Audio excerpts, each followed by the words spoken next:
Welcome to this edition of Under the Helmet.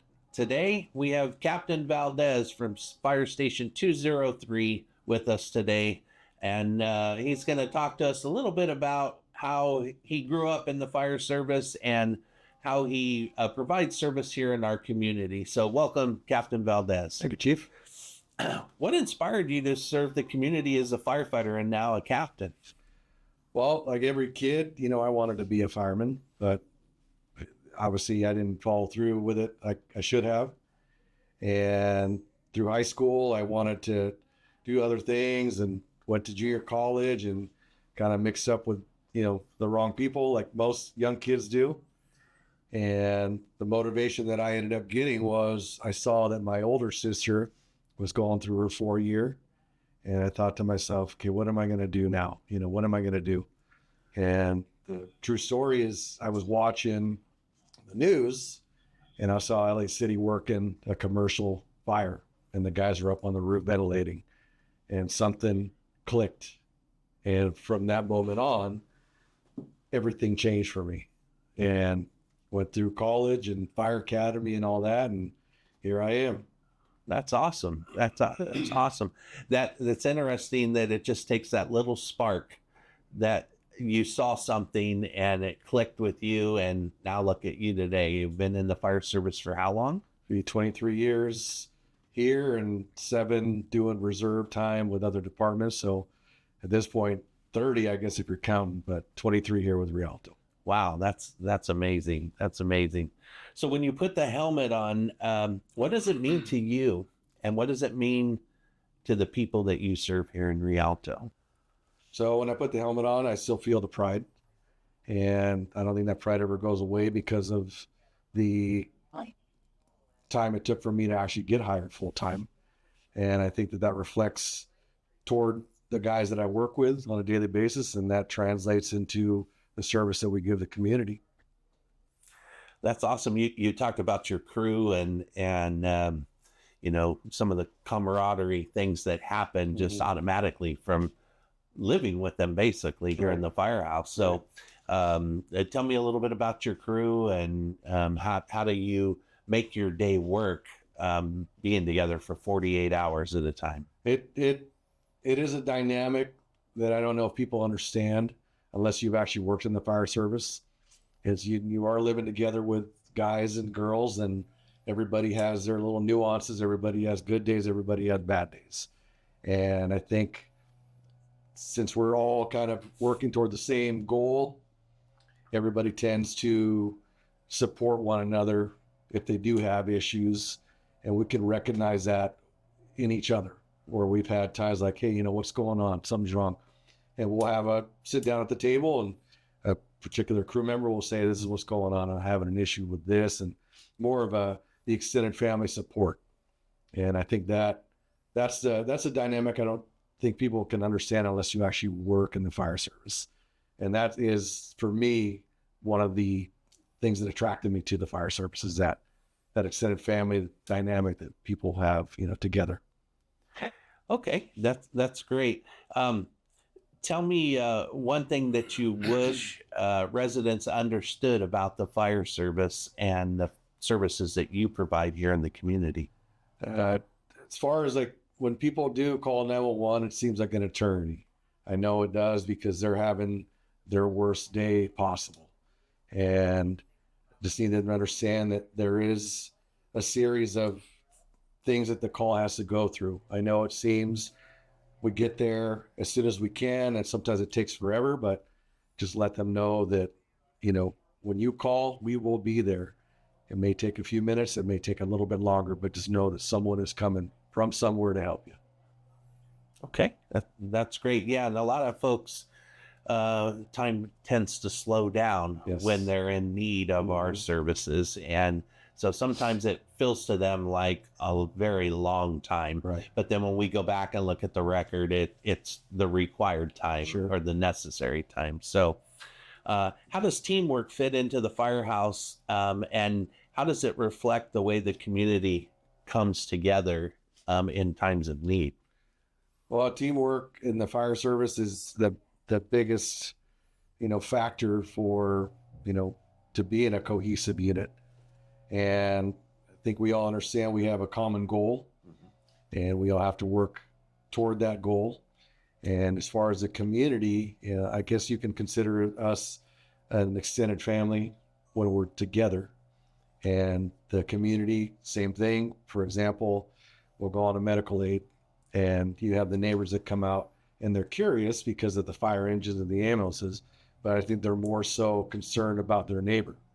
And that's part of their extended family as well. You know, you start getting relationships after you live in 10, 15, 20 years in a place, they now become part of your family. So I think that's kind of the way that we integrate with them. Okay. Tell me, it's interesting in the fire service. Throughout our careers, we see a lot, we go through a lot, but tell me something that has changed in the fire service from when you started to where the fire service is today. So many things, but the whole thing with the fire service, we're always against change. That's that whole motto, 100 years of progress unimpeded by change. Is that what it is? Yeah. But I'd have to say for sure the equipment has gotten more modern, more streamlined. The extrication stuff that we use, we went from a portable hydraulic pump with hoses and cumbersome to now battery operated stuff that allows us to be more efficient on extrications and stuff like that, But I'd have to say the biggest factor is the equipment has gotten more modern and sometimes more heavy, but modern. Yeah. Yeah. And that tends to help on emergency events. It makes you, because it is more modern, it's more efficient, more effective. And the tools and resources that we carry on the fire engines, as an example, they're organized in such a fashion as to how we operate on the emergency ground. It's not just pick and choose a cabinet any longer. Correct. So what's a tradition or a ritual in the department that connects you with the city? I don't know if it's a tradition or ritual, but I know that the 4th of July here has always been one of those milestone days. And as long as I can remember, the city and surrounding cities get a little spicy with the fireworks and the call volume increases. And it's about a 4 to 6 hour window, but that's always been, I'd almost want to say it's a fun day to work. There's days that it's very difficult, and then there's years that it's not so busy and you're like, okay, what happened? But I'd have to say at the 4th is definitely one of those things that has always attracted me to working because of just the possibility of anything. Yeah. Wow. And tell me, in the family environment in the fire service, how do you keep your family involved or engaged in the fire service, being in for so long? Well, my wife, we've been married 27 years. I've been with her 31. So before we met, her dad was Lieutenant 2 with LAPD. So he worked all the ranks, homicide, narcotics, and so forth. So she was already kind of in the groove of not seeing her dad for days at a time. So she was already kind of grown up on the other side of that, of the system. So when I met her, obviously we had no kids, different jobs and so forth. So as we matured and we spent time, together, and then finally I ended up getting married, she just accepted the days that I'm gone. And it's not uncommon if I haven't seen them for 3-4 days, they'll come down to the fire station because, as you know, I live up in the city, up in the Station 4's area. So it's not hard for them to come down and visit. And even just a quick hello makes things a little easier. Yeah, for both of us and the kids too. Yeah. And I don't think the community really understands the time frame that you're away from your family, and that the family coming to the fire station, it helps to bring that unity and connection, not just with your family here at the firehouse, but your family at home as well. Correct. So that's really neat. What keeps you motivated to serve this community every day? Sometimes it's hard. I'm getting older, And when I was much younger, it was easy. Sleepless nights didn't bother me. Multiple days didn't bother me. But as I'm getting older, I find that that is one of the factors. Mm-hmm. But the motivation I have is the guys, because it's always a fun time. I'm sure the public knows that we're together for 48 hours at a time.